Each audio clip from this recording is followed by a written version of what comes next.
एक पत्र आप अवश्य पढ़ेंगे, अपनी माँ से लिखा हुआ पत्र, सुभाष चंद्र बोस।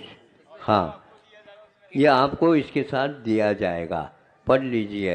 आप बाबू बनने सीखे, इसलिए तो ऐसा हो रहा है। प्रस्तुत है आपके लिए सुभाष चंद्र बोस का अपनी मां को लिखा पत्र। चलिए मिलके पढ़ते हैं इस पत्र को। मेरी प्यारी मां, सादर चरण स्पर्श। मां, बताओ तो हमारी इस शिक्षा का क्या उद्देश्य है।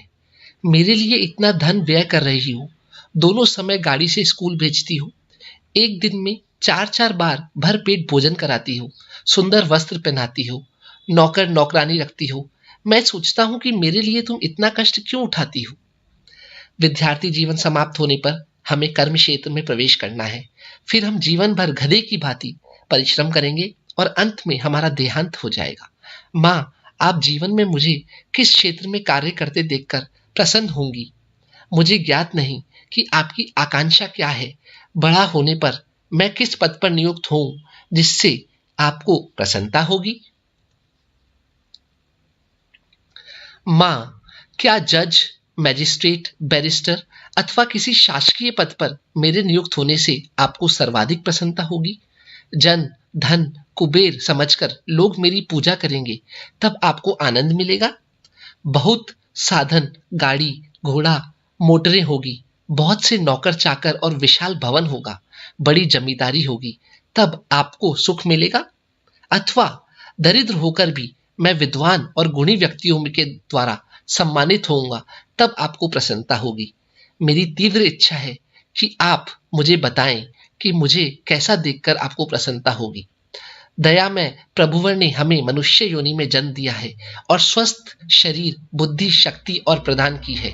आखिर किस लिए मां?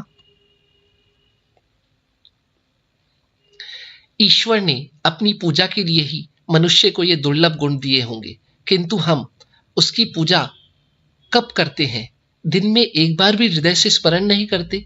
मां, यह सोचकर दुख होता है कि जिस ईश्वर ने हमारे लिए इतना किया, जो सुख दुख में घर और बीहड़ वन में सदैव की हमारा मित्र है, जो हमारे निकट सदैव ही रहता है, हमारे मन मंदिर में निवास करता है, जो ईश्वर हमारा आत्मीय है, उसे हम एक बार भी हृदय से स्मरण नहीं करते। संसार के तुच्छ पदार्थों के लिए हम कितना रोते हैं, किंतु ईश्वर के लिए हम अश्रुपात नहीं करते। मां, हम पशुओं से अधिक कृतज्ञ पाषाण हृदय हैं। उस शिक्षा को धिक्कार है जिसमें ईश्वर का नाम नहीं, और उस व्यक्ति का जन्म निरर्थक है जो प्रभु का नाम स्मरण नहीं करता। प्यास लगने पर लोग नदी सरोवर का जल पीकर प्यास बुझाते हैं, पर इससे क्या मन की प्यास बुझती है? नहीं, मन की प्यास साधारण जल से नहीं बुझती। इसलिए शास्त्रकारों ने लिखा है, भज गोविंद भज गोविंद भज मुड़ मते। भगवान ने कलयुग में एक नई सृष्टि का सृजन किया है। वह सृष्टि बाबू लोगों की है, जो किसी अन्य युग में नहीं थी। हम भी बाबू संप्रदाय के हैं।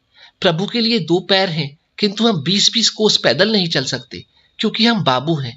हमारी 2 बाहें हैं, परंतु शारीरिक श्रम नहीं कर सकते, हाथ से काम नहीं कर सकते। ईश्वर ने हमें बलिष्ठ शरीर दिया है, परंतु हम श्रम करना छोटे व्यक्तियों का कार्य समझकर श्रम से घृणा करते हैं। इसका कारण यही है कि हम बाबू हैं।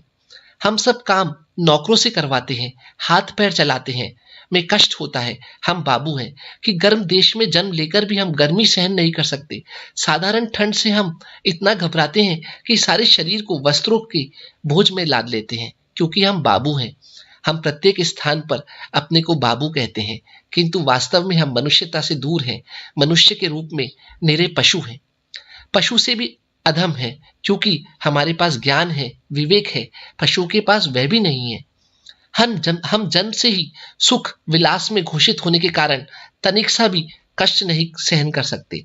इसी कारण हम इंद्रियों पर नियंत्रण नहीं रख पाते, उन्हें जीत नहीं पाते। जीवन भर इंद्रियों के दास बनकर रहते हैं, बोझिल जीवन व्यतीत करते हैं।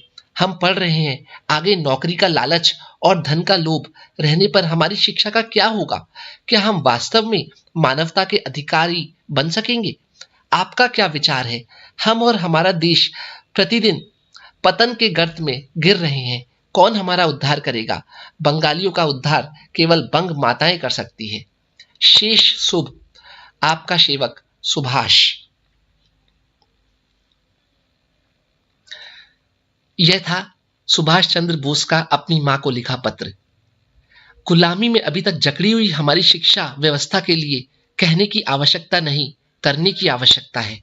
हमारा पुरुषार्थ लक्ष्य की प्राप्ति करता है जब हम वर्तमान हालात को जानकर उसका दर्द महत्व समझते हैं। अब वक्त आ गया है पढ़ने लिखने का नहीं, बल्कि कुछ करने का। यह पत्र आपने पढ़ा।